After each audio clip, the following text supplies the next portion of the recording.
Hey there guys, it's Tom from Dolphin Dive Productions. We are back at EGX for yet another year of exciting gaming awesomeness. We've got loads of indie developer sessions lined up for you. We're going to be doing interviews with the likes of Revisits from Aeero and Trebuchet Games. We've also got a load of cosplayers we're going to be talking to, and we'll just be walking around generally having an awesome time. And you're about to see loads of people walking through. So guys, thank you so much for tuning in. Let's kick it off.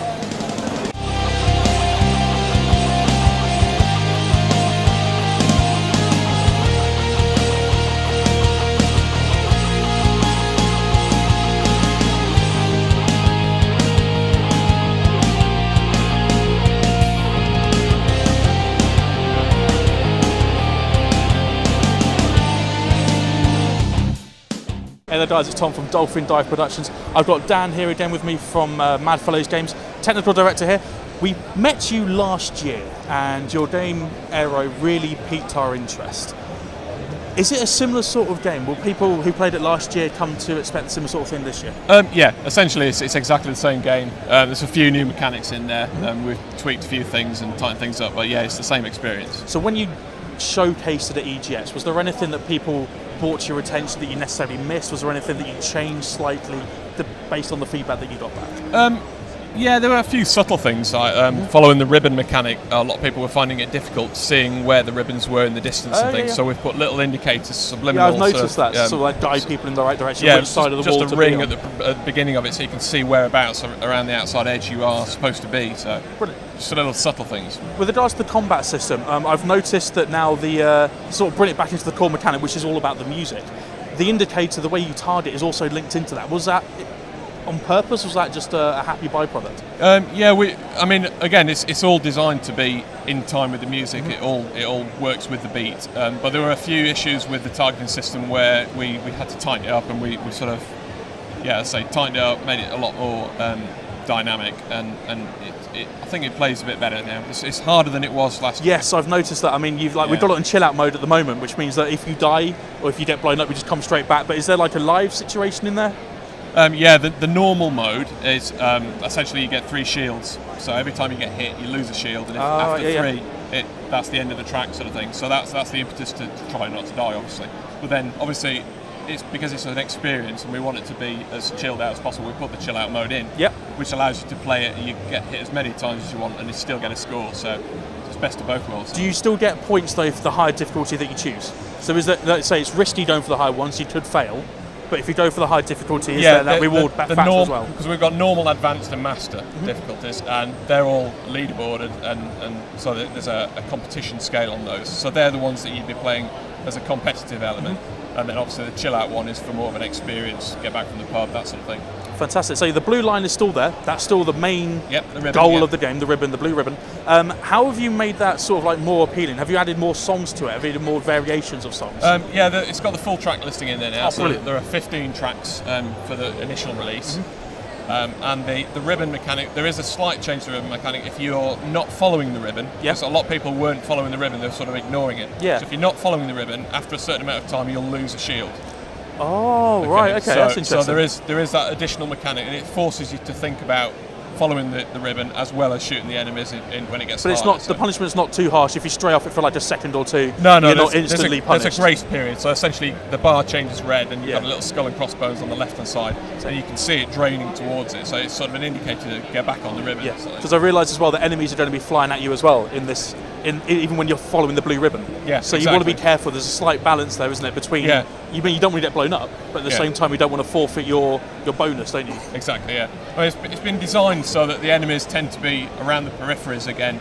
So obviously on the right stick that's targeting the enemies, that's a circular motion around the outside, and the left stick, which is following the ribbons, again is a circular motion.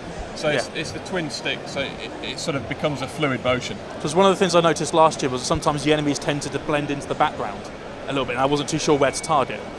So I played it again, you've made them stand out a little bit more from the background, so it's easier to focus on the blue ribbon, but again use your peripheral to notice how to target. I mean, we've done a lot of optimization on the graphics and stuff. We've cleaned a lot of the graphics up. Yeah, it looks beautiful. It looked good. It was pre-alpha, wasn't it? Before that, or alpha, sort of like that. I don't remember what it was, but it was an early stage. Absolutely stunning. Oh, thank you. Last year as well, there were bosses. There's a boss battle again from last year's one. Yeah, are there any more? Have you messed around with any more big bad bosses? There are 3 bosses in it at the moment. So yeah, we've got the worm boss. Yeah. We've got the spider boss, which has been shown off, and then there's another boss in there. Secret one. I'll leave that one up to the imagination. Fantastic. So last year as well, it was a lot of attention from this. I mean, you're down to 1 stand now, unfortunately. That's really sad to see. Are you still getting a lot of attention from people? You're getting a lot of people from last year coming up to you? Yeah, we are. I mean, we're busy basically working on the Xbox version at the moment. So this was a last minute. Creative England invited us and said, we'd love you to be on the stand. And it's like, oh yeah, actually, yeah, let's do it. So it was a bit of a last minute thing, which was why, it's... so you're working on the Xbox version. Is it going to be out on any other platform? Yep, it's coming out on PlayStation 4 and Steam. I'm glad you said that. Hopefully we'll get them out January time. January time. So it's going through Microsoft certification at the moment. So that's the one we'll get through first, and then when that's ready, we can't release it obviously on the AAA titles in the way. So we'll get it out in January. I think though games like this they will stand out for all the right reasons. Not everyone wants a AAA game anymore.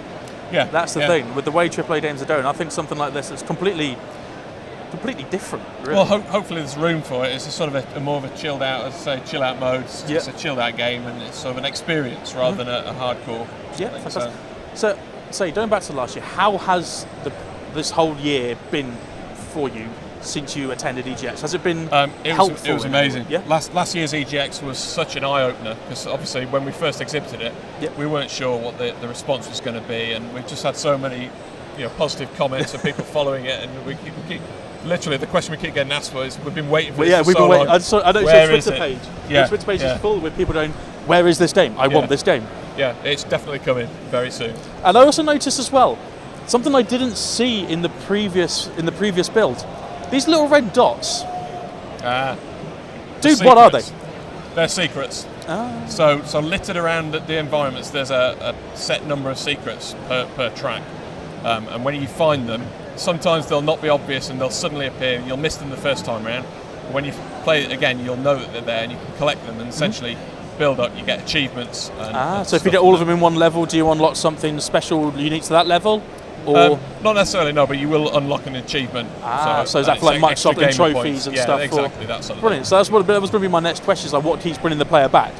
Striving for perfection, I suppose, is your mantra. You want to get people coming back to try and get that 100% blue ribbon, all the achievements. Yeah, there's full leaderboards for all the levels and all the difficulties and things. And I think it's a prestige thing. It's trying to get to the top. Yeah. I mean, if you're doing online leaderboards, I want to see my name on that leaderboard.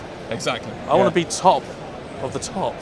So Dan, thank you so much for talking to us again. Thank you. It looks fabulous. It looks brilliant. It plays as well as it did, and if not better than last time, which is always a good sign of an indie game, isn't it? Yeah. Of a small studio. Make good sure you haven't lost sight of what you set out to do, which is really nice. Yeah. So I know people focused a lot on the combat last time.